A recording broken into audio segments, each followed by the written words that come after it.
ওনার কথা হলো এই সহিহ হাদিস না মানার কারণে মাযহাবী ভিন্নতা প্রতিষ্ঠিত হয়েছে। এই যে এখানে উনি শুরুতে লিখছেন, অথচ দেখা যায় অনেক মাসলা ও বিষয়ের ক্ষেত্রে মাযহাবী ভিন্নতা প্রতিষ্ঠিত হয়েছে দুর্বল অথবা জাল হাদিসের উপর ভিত্তি করে।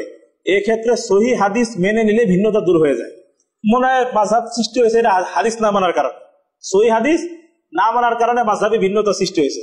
এখন আমি দেখাই দুই একটা উদাহরণ, যে তাদের মধ্যে তোমরা তো ভাই সহিহ হাদিস মানো, কোনো মাযহাব তো মানো না, মাযহাবের বিরুদ্ধে সকাল থেকে রাত শুরু হয় মাযহাবের বিরুদ্ধে বলা, তোমরা তো কোনো মাযহাব মানো না, সবাই সহিহ হাদিস মানো, তো তোমাদের মধ্যে তো মতবাদ পার্থক্য হওয়ার কথা না, স্বাভাবিক তো কথা। এখন দেখেন মজার উদাহরণ, দেখেন শুরু করি দুই একটা দেখাই। এই তাওহীদ পাবলিকেশনস, এইখান থেকে ওদের যত বইপত্র বের হয়, তাওহীদ পাবলিকেশনস, তাই না, বইয়ের লিস্ট, এটার যত বই বের হয়েছে বইয়ের লিস্ট একদম 14 নম্বর পৃষ্ঠায় অনেক বই লেখছে। এই দেখেন এখানে 299 নাম্বার যে বইটার তালিকা দিছে, রুকু পেলে রাকাত হবে, ইবনু আহিলা, রুকু পেলে রাকাত হবে বই লেখছে, এক গায়রে মুখালিদ ইবনু আহিলা নাম, ওটা তাওহীদ থেকে ছাপছে, রুকু পেলে রাকাত হবে ইবনু আহিলা, তার মানে কেউ যদি ইমামকে রুকু অবস্থায় পায় তাহলে রাকাত হবে।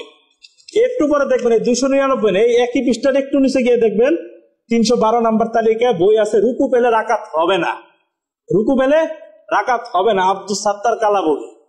মাযহাবের ইখতিলাফ উম্মতরে শেষ করে দিয়েছে, আর ওদের বইয়ের লিস্টের মধ্যে ইখতিলাফ। এখন বুঝেন তাহলে বইয়ের মধ্যে কি অবস্থা, বইয়ের লিস্টে যদি ইখতিলাফ থাকে, একজন লেখছে রুকু পেলে রাকাত হবে না ইবনু আহিলা, আর আরেকজন লেখছে রুকু পেলে রাকাত হবে, এই রুকু পেলে রাকাত হবে লেখছে ইবনু আহিলা, আর রুকু পেলে রাকাত হবে না লেখছে কালাবুরি, দুইজনে গায়রে মুকাল্লিদ, বইয়ের লিস্টের মধ্যে ইখতিলাফ। এছাড়া তো আরো বহুত ইখতিলাফ আছে, দুই একটা দেখাইতেছি। বিসমিল্লাহির রহমানির রহিম, এটা জোরে বলা যাবে কি যাবে না, জোরে বলা যাবে কি যাবে না, গায়রে মুকাল্লিদের মধ্যে ইখতিলাফ। এই যে শায়েখ আকরামুজ্জামানের সম্পাদনা ইসলামী শিক্ষা ও সংস্কৃতি ইনস্টিটিউট, ওনার প্রতিষ্ঠান দিয়ে বেরিয়েছে নবী সাল্লাল্লাহু আলাইহি ওয়াসাল্লামের সালাত আদায়ের পদ্ধতি, ভূমিকার মধ্যে লেখা দিছে যে এই বইয়ের যে নিয়ম ও পদ্ধতি এগুলা সহিহ হাদিস ভিত্তিক, এখানে কোনো উল্টাপাল্টা কথা নাই, লেখা দিছে। আচ্ছা দেখেন এই বইয়ের মধ্যে কি আছে। এই বইয়ের 28 নম্বর পৃষ্ঠায় লেখা আছে, ফায়দা, সলাতে উচ্চ স্বরে এবং নিম্ন স্বরে উভয় নিয়মেই বিসমিল্লাহ বলার হাদিস সহিহ সনদে বর্ণিত হয়েছে।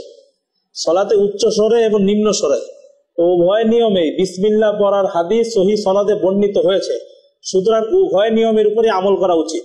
মানে মাঝে মাঝে আস্তে বিসমিল্লাহ পড়া উচিত, মাঝে মাঝে জোরে বিসমিল্লাহ পড়া উচিত। এটা হলো শায়েখ আকরামুজ্জামানের বই, ইসলামী শিক্ষা ও সংস্কৃতি ইনস্টিটিউটে প্রকাশিত। তো এখানে কি লেখছে, জোরে বিসমিল্লাহ মাঝে মাঝে বলা উচিত, এটাও যেহেতু সহিহ হাদিসে আছে। আচ্ছা এখন দেখেন আরেকজন গায়রে মুকাল্লিদের নাম শুনছেন না, এই কি নাম, মুরাদ বিন আমজাদ। আচ্ছা দেখেন মুরাদ বিন আমজাদ কি লেখছে।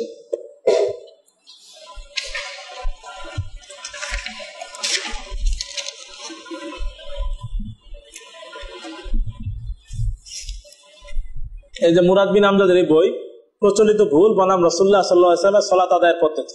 প্রচলিত ভুল, আর প্রথমে প্রচলিত ভুল উল্লেখ করছেন, তারপর রাসূল সাল্লাল্লাহু আলাইহি ওয়াসাল্লামের সালাত আদায়ের পদ্ধতি এটা উল্লেখ করছেন। তাওহীদ পাবলিকেশন থেকে প্রকাশিত মুরাদ বিন আমজাদ।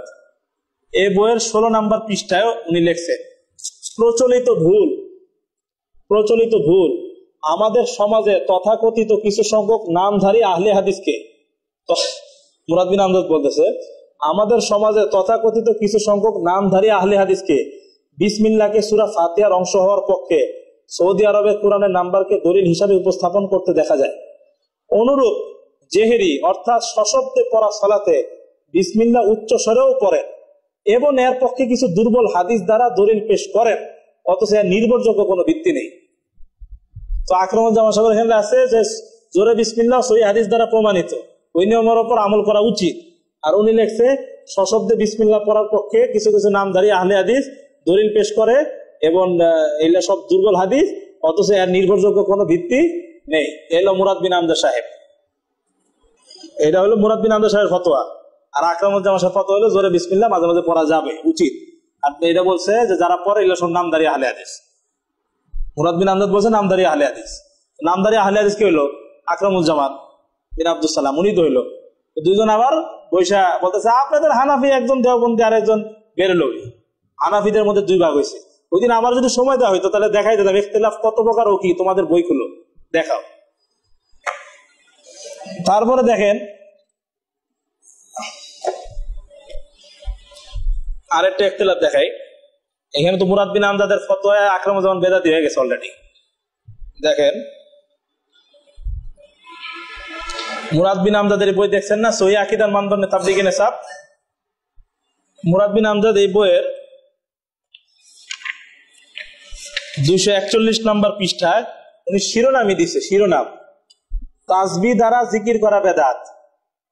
তাসবিহ দ্বারা জিকির করা বেদাত। মুরাদ বিন আমজাদ সব ফতোয়াই দিছে তাসবিহ দ্বারা জিকির করা বেদাত, একদম বড় শিরোনাম করে দিছে মুরাদ বিন আমজাদ সহিহ আকীদার মানদণ্ডে তাবলীগে নিসাবের মধ্যে তাসবিহ দ্বারা জিকির করা বেদাত। তাসবিহে জিকির করেন এটা উনি বেদাত করছে মুরাদ বিন আমজাদ সাহেব। আজ এখন দিয়ে আকরামুজ্জামান সাহেবের বইয়ে কি আছে,